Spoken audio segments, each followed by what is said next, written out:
May water cannon incident muli sa Baho de Masinloc at isang Pilipino ang napuruhan. Binomba ng tubig ng China Coast Guard Vessel 5201 ang BRP Datu Gumbay Piang ng BIFAR kaninang umaga. Isang tauhan ng BIFAR ang nasugatan ng mabasag ang isang bintana ng barko. Pati electronics at air conditioning ng barko nasira rin.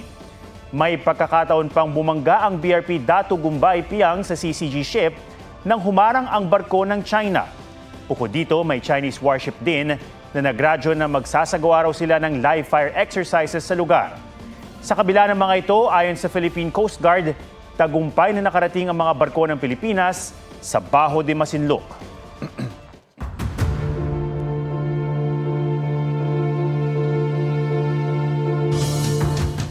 Tapos na dapat noong Marso pa pero inabutang ginagawa pa ang isang flood control project na ininspeksyon sa La Union. Substandard daw at tila palamuti lang ang mga tubo na imbis na nakabaon sa lupa, nakapatong lang. May report si Joseph Moro. This is a joke. Hindi natuwa sina DPWH Secretary Vince Dizon at Baguio City Mayor Benjamin Magalong sa ininspeksyon dike at riprap sa Barangay Columbaya sa Bawang La Union. Ang mga tubo, imbes na nakabaon sa lupa, nakasabit lamang. At may igsi pa, 2 metro dapat pero isang talampakan lamang ang haba. Walang pipe eh. Hindi naman tagusan eh, peke lang yan eh. Para mapakita lang na meron pero hindi naman nakapatong lang. Oh. Ang mga bakal at tie wiring substandard din umano at ang ilang bahagi ng dike nasira na ng ulan. Base pa lang sa observation namin ni Mayor Benji, mukhang napaka-substandard nito. Insulto raw na hindi pa ito tapos at may mga trabahador pa. Bilang idineklarang completed noong Marso ang proyekto na inaward sa kumpanyang Silver Wolves sa halagang halos 180 million pesos. We're designating this area as a crime scene. Kaya kailangan talaga rito magkaroon tayo ng forensics. Sinusubukan pang makunan ng reaksyon ng Silver Wolves. Ang 500 meters na flood control project sa Barangay Anduya sa bayan ng Tubao, 50 million pesos ang pondo pero tinipid daw. Questionable nga yung technology na ginamit. No? Considering na nakita nyo naman sa ibang mga lugar, consistent na talagang buhos, di ba?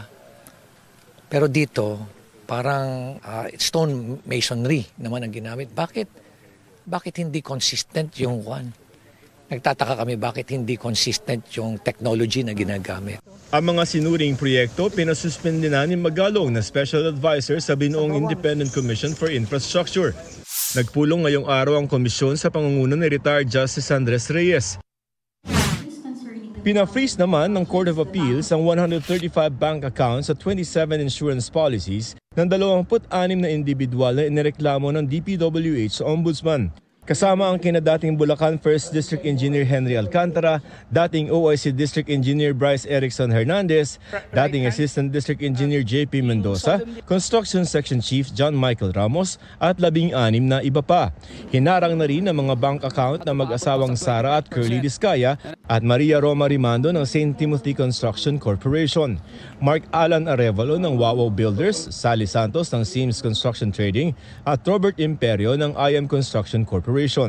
They will not allow the movement, transfer, deposit, withdrawal, and any or closing of these bank accounts that are covered by the freeze order. Meaning po, hindi talaga pwede na siyang galawin. Kung guilty ang hatol sa kanila sa mga reklamo, babawiin ang mga ari-arian ng mga sangkot. Wala pa silang pahayag kaugnay sa freeze order.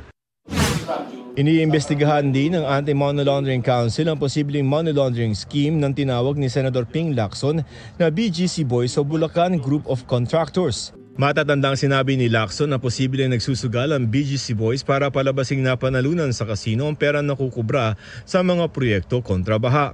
Una nang inamin ni Alcantara at Hernandez na gumamit sila ng peke driver's license para makapagkasino. Ngayong araw, inireklamo sila ng LTO ng paggamit ng falsified documents. The first time that we are running after yung gumagamit ng lisensya. They're equally liable under the law. Bukod kina Alcantara at Hernandez, ihahabla rin ang iba pang umano'y BGC Boys. Kung mapapatunayan nagkasala, di higit sa 6 na taon ang parusang kulong at aabot sa 1 milyong piso ang multa. Iniimbestigahan na rin kung galing sa kasino ang mga peking driver's license. Sinusubukan pa naming hinga ng pahayag ang mga nabanggit na opisyal. Joseph Morong nagbabalita para sa GMA Integrated News. Kasado na ang tigil pasada ng mga transport group na Manibela at Piston. Bukas hanggang Biyernes, September 19 ang transport strike ng Manibela, habang sa Huwebes lang o September 18 ang welga ng Piston. Bukod sa pagbahal ng petrolyo, kinukundi na rin ng mga tsuper ang katiwalian sa pamahalaan. Ayon sa Transportation Department, magbibigay sila ng libreng sakay sa mga commuter. Magbabantay rin ang pulisya. Sasali rin daw ang dalawang grupo sa malawakang anti-corruption protests sa September 21. Suportado raw ni Pangulong Marcos ang malawakang kilos protesta, pero itinanggi ng Malacanang na may kinalaman ito sa pagkansela ng pagdalo ng Pangulo sa United Nations General Assembly. Pinuna ni Vice President Sara Duterte ang pagbuo ni Pangulong Marcos ng Independent Commission na sisilip sa maanumalyang flood control projects at iba pang government infrastructure projects. Samantala, si Congressman Zaldico na idinadawit sa isyu ng kurakot na proyekto kontra baha, idinawit din sa isyu ng pag-i-import ng isda. May report si Tina Panganiban Perez. I waive the privilege. Isinantabi ni Vice President Sara Duterte ang parliamentary courtesy na tradisyong ibinibigay ng Kamara sa Office of the Vice President tuwing budget deliberations. Ibig sabihin, pumayag siyang matanong ng mga mambabatas para sa proposed 2026 budget ng OVP na mahigit 902 million pesos. Pero nang muling buhayin ng ilang mambabatas ang issue ng 2022 confidential funds ng OVP, may mga kwestyong hindi sinagot ang bise. Last August 8, 2024, nag-issue po ng Notice of Disallowance ang COA, Commission on Audit, sa 73.28 million na halaga ng confidential funds. Sabi ng COA ay wala raw accomplishment reports na naipakita or sinubmit ang Office of the Vice President para dito. Ano na po ang status ng Notice of Disallowance? Madam Chair, I suggest that the Congressman ask this during the hearing of the Commission on Audit. Sabi ng sponsor ng OVP budget na si Palawan 2nd District Representative Jose Alvarez, i-check niya ito sa COA at babalikan si Tino. Pero inungkat pa rin ni Tino ang issue ng Notice of Disallowance at ang mga kontrobersyal na pangalang nakapirma sa mga acknowledgement receipt na isinumite ng OVP sa COA para ipaliwanag ang paggastos nila sa Confi funds. Ayon sa investigasyon ay 1,322 out of 1,992 names in the OVP ARs submitted to the PSA have no birth records.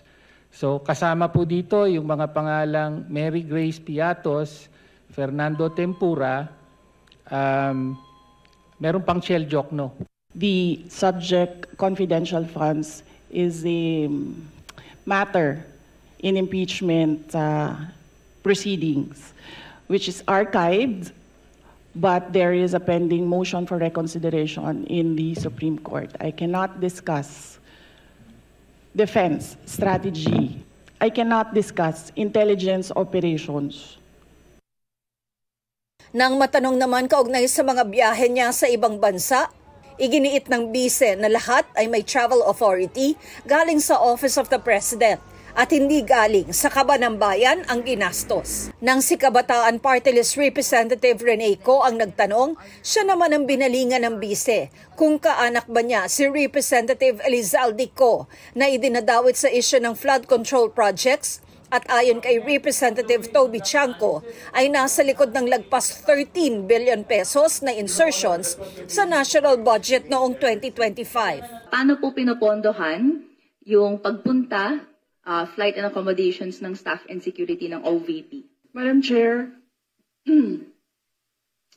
may I be allowed to ask a question?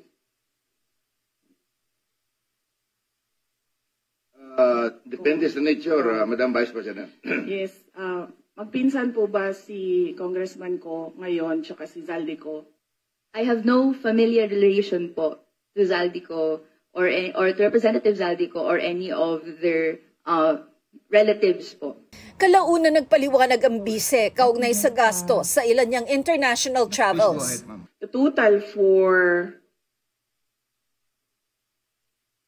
9 trips for both the security and OVP personnel is 7,473,887.70. Ang merong charge sa Office of the Vice President ay yung security at decision yon ng Armed Forces of the Philippines kung magpapadala, ilan at kung sino. Sa isang punto, nagkainitan ng ilang kongresista. Parliamentary inquiry. Madam Chair, I thought we're going to accord institutional courtesy to the Office of the Vice President. Bakit po natin binabanatan? Bakit natin tatanungin? Wala pong binabanatan dito. I take exception the other members from making a manifestation. I take exception to the use of the term binabanatan. Nagtatanong lang po tayo rito at lihitimo naman po ang mga tanong. Pagkatapos ng pagtatanong ng dalawang mambabatas, tinapos agad ang hearing. Sa isang pahayag, bumuelta si Representative Rene Co sa bise. Kaano-ano raw ni Duterte si Mary Grace Piatos. Pinuna rin niya ang anyay galawang pusit at troll behavior ng bise. Wala pang sagot dyan ang bise. Pero pinuna niya ang pagbuo ni Pangulong Marcos ng Independent Commission for Infrastructure. Pag ikaw presidente ba, tapos alam mo na kung anong nangyayari. Tapos nakikita mo na based on the budget kung paano binaboy yung pera ng bayan. Mag-aantay ka pa ba ng komisyon o ng Truth Commission o ng kung anong komisyon yan? Aaksyonan mo kasi kaagad dapat yan eh. Nandyan na yung budget, nakikita natin kung paano siya kinuha. Diba dapat nun, diretso mo na gawin, tanggalin mo na yung speaker mo. Sinisika pa ng GMA Integrated News na makuha ang panig ng palasyo at ni House Speaker Martin Romualdez. Sa hearing naman para sa hinihinging 176.7 billion peso budget ng Department of Agriculture sa 2026, nasiwalat na pinilit ni Representative Zaldico ang DA na bigyan ng import permit ang tatlo niyang kumpanya at damihan ng alokasyon ng isdang pwede nitong angkatin. Being forced at that time to give him 3,000 containers of fish, which I did not agree. Sinisika pa namin kunan ng pahayag si Ko. Tina Panganiban Perez, nagbabalita para sa GMA Integrated News. Napanatili ng bagyong Mirasol ang lakas nito habang papalapit sa Isabela. Signal number 1 sa Batanes, Cagayan, kabilang ang Babuyan Islands, Isabela, Quirino, northern at eastern portions ng Nueva Vizcaya, northern at central portions ng Aurora, Apayao, Abra, Kalinga, Mountain Province, Ifugao, Ilocos Norte, northern portion ng Ilocos Sur, Pulilio Islands at northern portion ng Camarines Norte. Sa 11 p.m. bulletin ng Pag-asa, huling namataan ng bagyo, 65 kilometers southeast of Kasiguran, Aurora. Hindi inaalis ang posibilidad na maglandfall ang bagyo sa Isabela o northern portion of Aurora bukas ng umaga o kaya'y no landfall scenario hanggang makalabas ito ng Philippine Area of Responsibility bukas ng hapon o gabi. May medium chance o katamtamang tsansa na maging bagyo sa susunod na 24 oras ang low pressure area sa east ng southeastern Luzon sa labas ng PAR na unang namataan bilang cloud cluster. Well, I have courted Herlene, not just to Herlene, but to her parents as well, to her friends and family,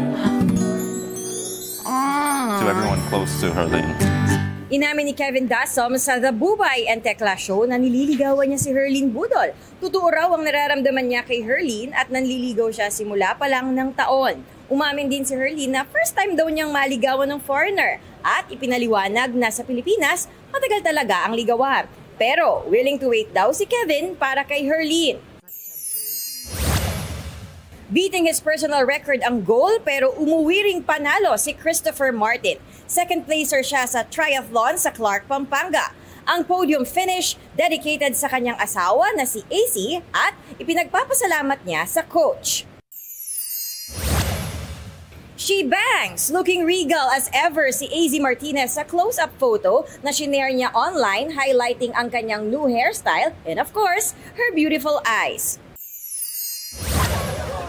Nakita ang softness ni Dustin Yu nang maging emotional sa isang fan meet. Naiyak siya sa mga mensahe mula sa kanyang dumadaming solid fans. I remember before parang sa isang restaurant lang kami, parang ano lang kami, 10 pa lang kami noon or less than pa nga eh. Never ko na-imagine na magkakaroon ako ng ganitong support from them. And lagi ko nga siya iniisip pagka uwi ko sa bahay na grabe yung love na binibigay nila sa akin. Athena Imperial nagbabalita para sa GMA Integrated News.